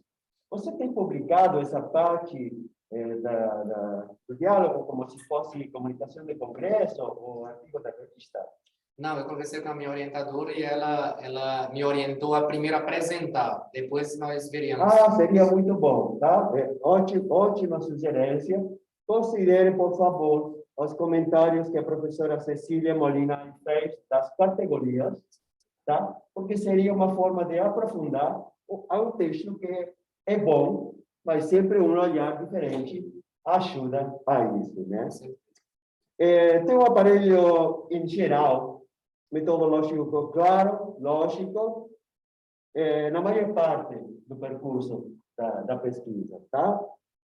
E adorei que você é muito valiente e diz, essa pesquisa é descritiva. Olha, estamos vivendo tempo de incerteza.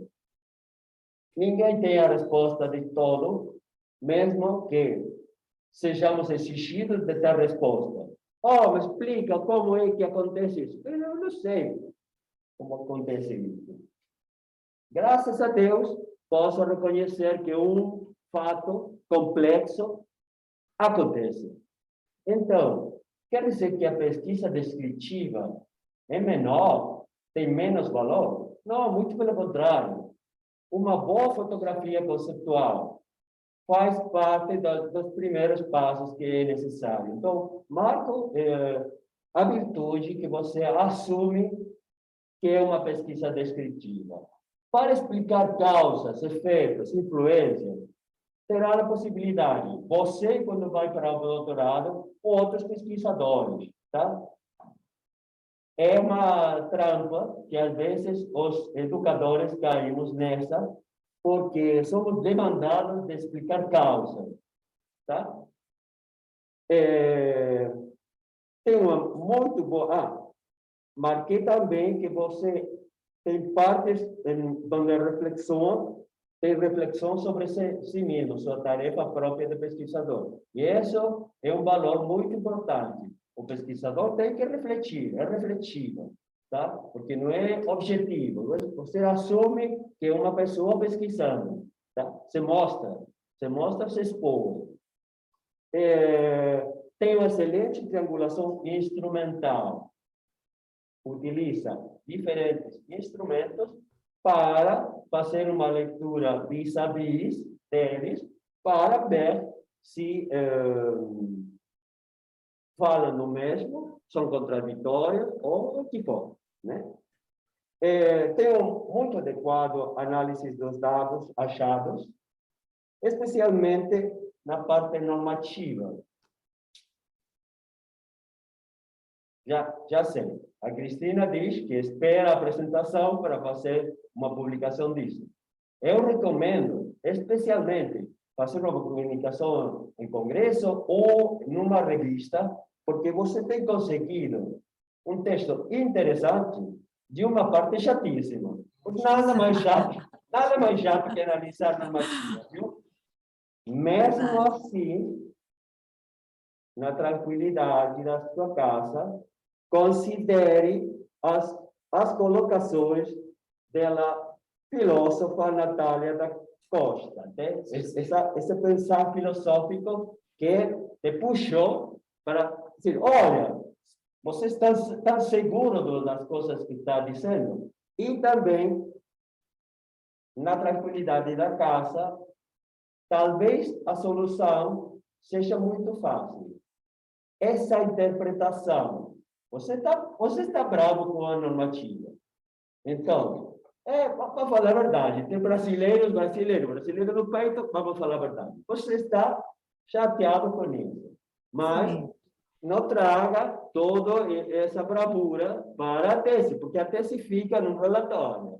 Então, talvez, seguindo as recomendações, provocações da professora Natália Costa, simplesmente você não tire as críticas, modera. Sim.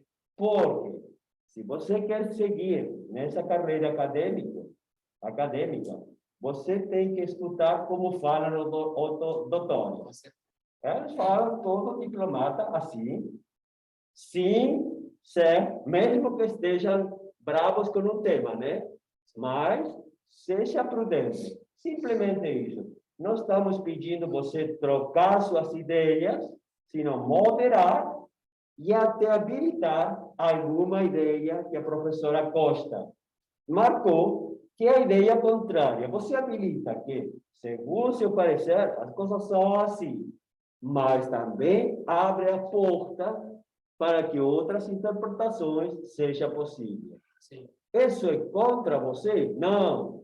Estamos ajudando você a se defender, porque imagina que você publica isso e aparece uma comunicação criticando vocês por essa bravura que você utilizou. Sim. Dá para entender? Compreendo. Meu português, Sim. mesmo assim, Muito bem. meu português de hispano-falante, Seu tá? português é ótimo. Não, são seus ouvidos, querido. Bom, depois de tanta coisa boa, você sabe que meu trabalho como o professor tem que professorar, tá? O professor tem que professorar. E alguma crítica tenho que fazer, tá? Sim. Mas, pense nisso. Eu dou parabéns, porque você assumiu que a tese era descritiva. Mas, no quarto objetivo, quando você expressa o quarto objetivo, e também quando as continuações, seguindo o relatório, você fala influência, efeitos, incidência. Quando você falar desse jeito, se utiliza as categorias tradicionais de Saint-Pierre, você já quase é porque eu sou diplomata, né? Quase não está no tipo descritivo, sino que se aproxima ao tipo correlacional. Quando eu digo se aproximar, é se aproximar do lado de lá. Quase acho que passou a linha. Não é seu problema, é muito comum. Somos demandados a achar as causas, muito mais, somos puxados a achar as causas e a encontrar a solução. Puxa vida! os economistas, os políticos, o psicólogo, o filósofo, todos são puxados a resolver problemas? Não, mas nós como educadores, então, esse pensamento é um pensamento epocal e somos demandados nisso. Isso tem solução, porque acredito que você poderia ser criticado no quarto. A minha sugestão é que uma pequena modificação já tiraria as dúvidas de que você se mantém dentro de uma pesquisa descritiva. Por exemplo, se você não falar de influência, feitos, incidência, e falar de vínculo, vinculação, mas não diga sim ou não. Na tranquilidade da sua casa, pode refletir. Tá? E outra coisa, incluir dentro dos objetivos ou as afirmações consequentes ao longo do... que você não está falando dos vínculos entre metodologia, avaliações e violência. Que você está falando das percepções dos professores têm em relação aos vínculos entre metodologia e violência. Por que eu digo isso? Porque se você quer explicar, quer mostrar uma causalidade, um efeito, uma causalidade, você tem que desenvolver um aparelho que é de outro tipo diferente e que se parece a outras ciências e que em ciências sociais é muito difícil de conseguir. Então, a saída mais prática é reformular, sendo ainda mais prudente e trocar, pense, considere isso, fala com sua orientadora, o que aquilo considera, pensa, se poderia cambiar causa, efeito, influência, tudo isso que são palavras muito fortes, né? Ou vínculo, porque vínculo é situação A, situação B, e você diz que tem um ponte. E não se arrisca a dizer que uma é causa de outra. Se você me pergunta a mim, Charlie, você considera que as metodologias antigas e avaliações punitivas geram violência? Meu achismo vai dizer sim, eu concordo contigo. Mas não estamos falando de aquilo que você acha ou que eu acho. Estamos falando de uma exposição pública, de uma produção individual. E, nesse sentido, eu diria que também aqui você tem que ser mais um pouquinho prudente. Tá? Pense naquilo. Isso tem solução. Vou marcar uma coisa que não tem solução agora. Por que vou falar isso? Porque eu considero que você tem talento, que você tem inquietude e que você tem tudo para continuar o doutorado. Então, como a gente não vai se ver, não sei, a vida é a vida, mas talvez seja a última vez na vida que estamos aqui. É a única oportunidade que eu tenho para falar contigo. Do começo ao fim da pesquisa, eu pensei, a triangulação de vozes vai aparecer. Eu acredito que Eronilson não vai dar a palavra, a voz, só aos professores. Acredito que os estudantes, que são o centro da educação, vai aparecer. Vamos seguir, vamos seguir. Inclusive, na página 45, vou resumir, né? Mas uma frase muito bem, que dá fundamento à aparição da voz dos estudantes, vou sintetizar, dizer, o estudante é capaz. É capaz do quê? De ter uma sociologia, de ter uma interpretação do fato e de ter uma representação. Então, se você tem, no começo, na parte conceitual, a fundamentação de fazer, e no final, você fala de futuras pesquisas, ou futuros pesquisadores talvez poderiam, ou eu mesmo também poderia dar a voz aos estudantes. Pena que você não fez. E isso teria sido muito mais trabalho? Não, porque se você, em vez de 12 professores, entrevistar 6 professores, mais 6 estudantes, isso teria dado uma riqueza, uma facilitação e uma pluralidade que seria um ganho muito grande. Pode ser resolvido nesta pesquisa? Não. Mas você, por favor, considere para seu projeto de doutorado já começar com essas duas coisas que uma que você fez muito bem, que é a triangulação instrumental, e a segunda, com triangulação de bosses. Sabe por quê? Estou chato de escutar a palavra dos professores. Nesse templo terrível que chama-se de sala de professores, que é só para cobrar o sistema educativo, ao governo federal.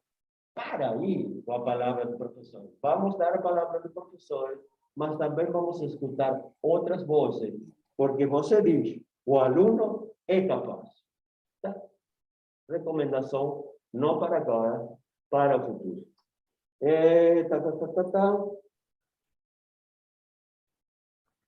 Está complicada a coisa em Laranjal, né? Sim, sim. Está violenta, né? Muito. O gringo compreendeu muito bem que a polícia militar tinha presença dentro da escola? Sim. Oh, meu Deus. Olha, Meu Deus do céu.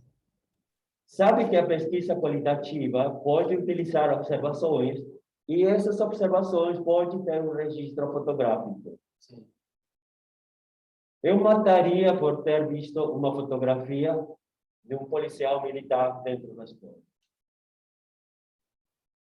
Minha opinião, você faça a sua pesquisa, não siga a minha recomendação. Uma palavra, uma fotografia, não abuse, né? Não abuse porque a tradição da academia é a palavra. Mas uma fotografia. Mesmo Ribeirão, Laranjal, você não diz outra pessoa. É a maior favela fluvial do mundo. Bom, sem dúvida, essa afirmação foi feita por um brasileiro. Por quê? É assim. Não sei se é a maior favela fluvial do mundo, mas mesmo assim, para as pessoas que não conhecemos Ribeirão, talvez poderia ter incluído uma fotografia. Tranquilo. E, por último, marcar como uma pesquisa qualitativa se pode resolver em uma palavra. Você tem feito uma muito boa pesquisa com muitas páginas. E sabe qual foi para mim o ponto culminante? Foi dizer assim, essa afirmação breve tem uma explicação longa, que é a pesquisa toda. Quando você consegue que um professor diga ou fale de massa podre. Porque entre nós, ninguém está escutando. Pode existir um enunciado mais violento que isso? É violento mesmo. Então, se você conseguir isso dentro de uma pesquisa e traz essa declaração para a academia, dou os parabéns, porque esse é o valor da tua pesquisa. Bom, estou fechando aqui a minha opinião, somando minhas considerações aos outros membros do tribunal. Eu não sei se está conectada a professora Cristina. Está conectada? Gostaríamos de dar a palavra a ela. Você vai entregar suas anotações? Você vai passar? É bom dar de presente, se você aceitar. Graças. Se você não me matar. Não.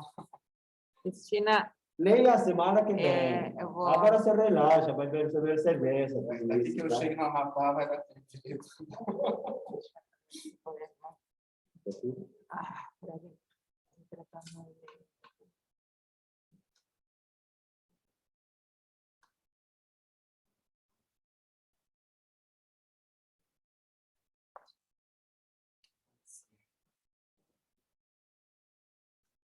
¿Me están escuchando ahora? Ahora sí. Ahora sí, Cristina.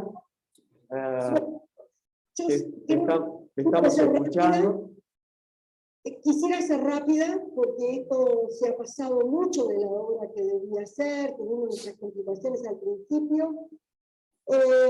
Estamos viviendo momentos muy especiales, incluida yo. Les quiero decir, lo primero que quiero decir es que realmente quiero felicitar públicamente a Aeronilson por su fuerza de voluntad, su tesón, su permanente decisión de hacer esto y de terminarlo, no importaba con todas las obstáculos que pudiera encontrar, siempre dispuesto a superarlo con la mejor voluntad. Así que, primero que nada, reconocerle al tesista esas cuestiones que se precisan para lograr un buen investigador. La segunda cosa que quiero decir es que, a lo mejor en la presentación, que a veces uno la hace tan rápido, se desdibujó el asunto de la implicación del autor de la tesis con su objeto investigado, que es para mí uno de los fuertes que tiene la tesis. Así como no señalar para aquellos que a lo mejor no leyeron la tesis, la importancia del contexto en el que se desarrolló esta investigación. Es decir, ¿cómo es esa escuela? ¿En qué barrio está inserto? ¿En qué parte de Brasil? ¿Con qué historia atrás? ¿Qué historia traen estos chicos? Y que de alguna manera también se relacionan con el asunto de la violencia. Y lo que quiero decir es que en la tesis quedó muy claro que lo que se hizo fue un relevamiento de las distintas formas de violencia, y por eso se habló de la violencia simbólica, por ejemplo, pero se aclaró muy bien en la tesis, no era esa el foco de interés, que el foco de interés era la relación entre sujetos asimétricos, entre profesores y estudiantes, entre los propios estudiantes. Y por ahí se coló también el asunto de la institución, que de alguna manera también con los profesores actúa muchas veces en forma violenta.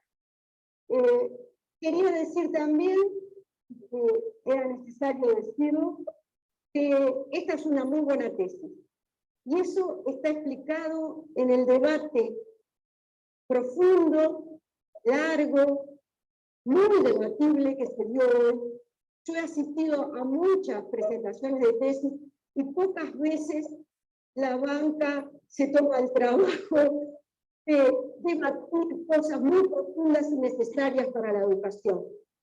Porque el asunto de la suspensión en una institución educativa es una forma de aislamiento. Es la mayor forma de aislamiento que los griegos tenían para castigar a aquellos que de alguna manera habían cometido un delito. Y no hemos podido, en la civilización occidental, buscar otras formas a veces para castigar a aquellos que son diferentes. Serán minorías, sí, pero son diferentes, y a los cuales hay que buscar desde la educación, justamente por ser educación, formas alternativas que la suspensión no justifica. Es como cuando un maestro le dice a un estudiante, te quedas sin recreo. Como que el recreo es lo divertido, es lo importante. Está dando un mensaje equivocado para mi gusto. Y la tesis esta, cuando critica eso, lo que está haciendo es poner estas cosas sobre la mesa, porque estamos a comienzos del siglo XXI, y cosas que teníamos muy asimiladas, desde el siglo XVII lo muestra muy bien Foucault, la similitud entre la fábrica, una cárcel, la educación, van a tener que cambiar.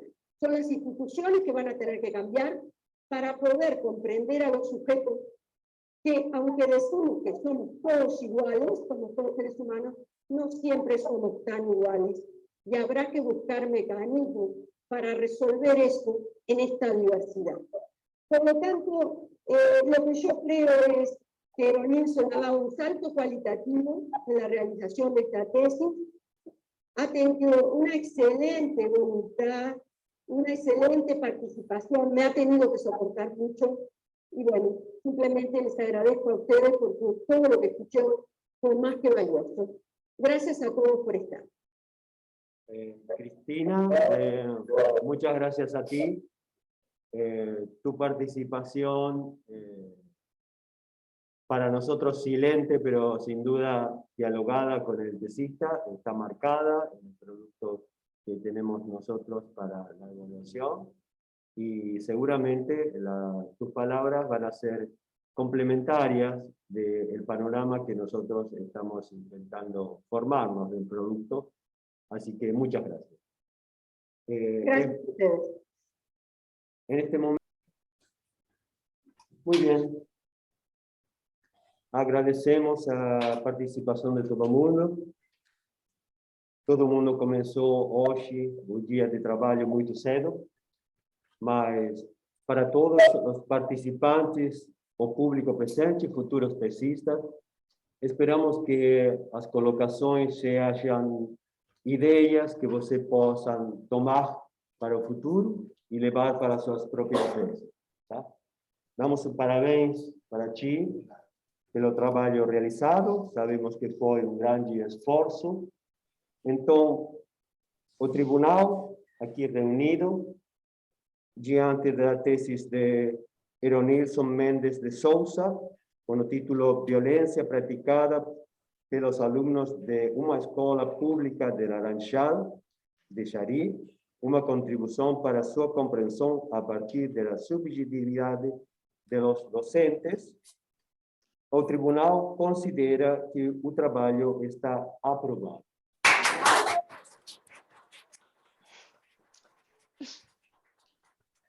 Tentamos fazer uma avaliação formativa, de provocar para melhoras.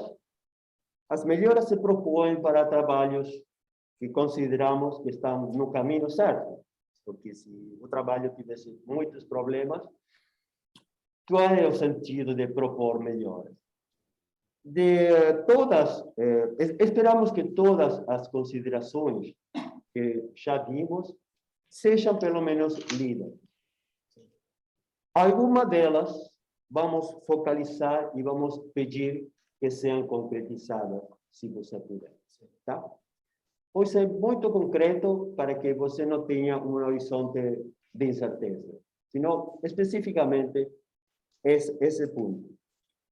Quando você realizar o análise da normativa e utilizou um discurso enfático, contamos com seu compromisso consciente de reler essa parte e talvez, se você considerar, moderar. Tá?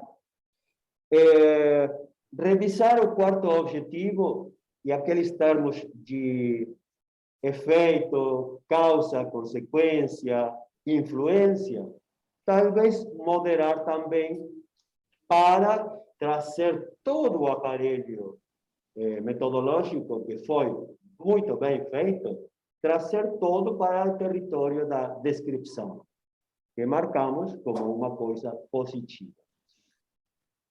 Nem falar das colocações que têm a ver com o formato. É típico de um estudante, um tesista que está cansado, cometer erros de digitação, de citações. Como agora você já está feliz, vai descansar uma semana, deixa, se relaxa e retoma simplesmente para melhorar essas formalidades. Porque o relatório vai ficar, tá?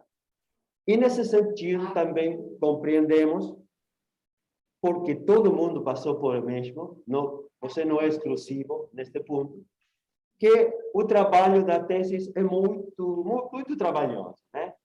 Quando todo tesista chegar às considerações finais, já pensa que já acabou, já está esgotado, já não dá para escrever mais.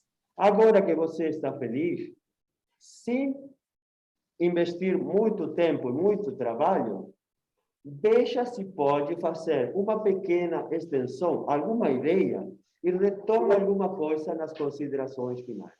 Nós estamos às 3 melhoras. Análise da normativa, objetivo 4, as formais, e estender um pouco as considerações. Nós consideramos que não estamos demandando uma coisa excessiva. Não seria adequado porque nós consideramos que seu trabalho é muito bom. É simplesmente para que a versão final seja o melhor que você pode neste momento. Você compreendeu o que eu falei? Sim, obrigado. Você acha que é possível? Vou conversar com a minha orientadora e sim. Claro. Se nós consideramos esse horizonte positivo de melhoras, interpretamos, olha, como sintetizar um trabalho de anos numa nota. Nós, professores, estamos violentados pelo sistema, não podemos escolher, temos que pôr uma nota. Significa, daqui para a eternidade, que você tem essa nota? Não, significa que neste momento nós consideramos, a partir de todas as colocações, que você tem uma nota de 10, tá? O trabalho foi aprovado com nota 10. 2, o parabéns para a Chico.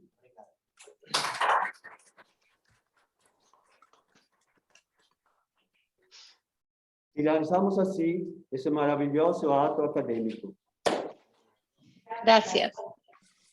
Muito obrigada. Colegas, Gracias y agradecemos a felicitaciones. sua participação. Muito obrigada pela oportunidade. Me sinto muito A gente se honrada. vê. A gente se vê. Bueno. Muito bem. Boa noite. No se vayan, no se vayan. Una cosita. Natalia, decile que le vas a dar tu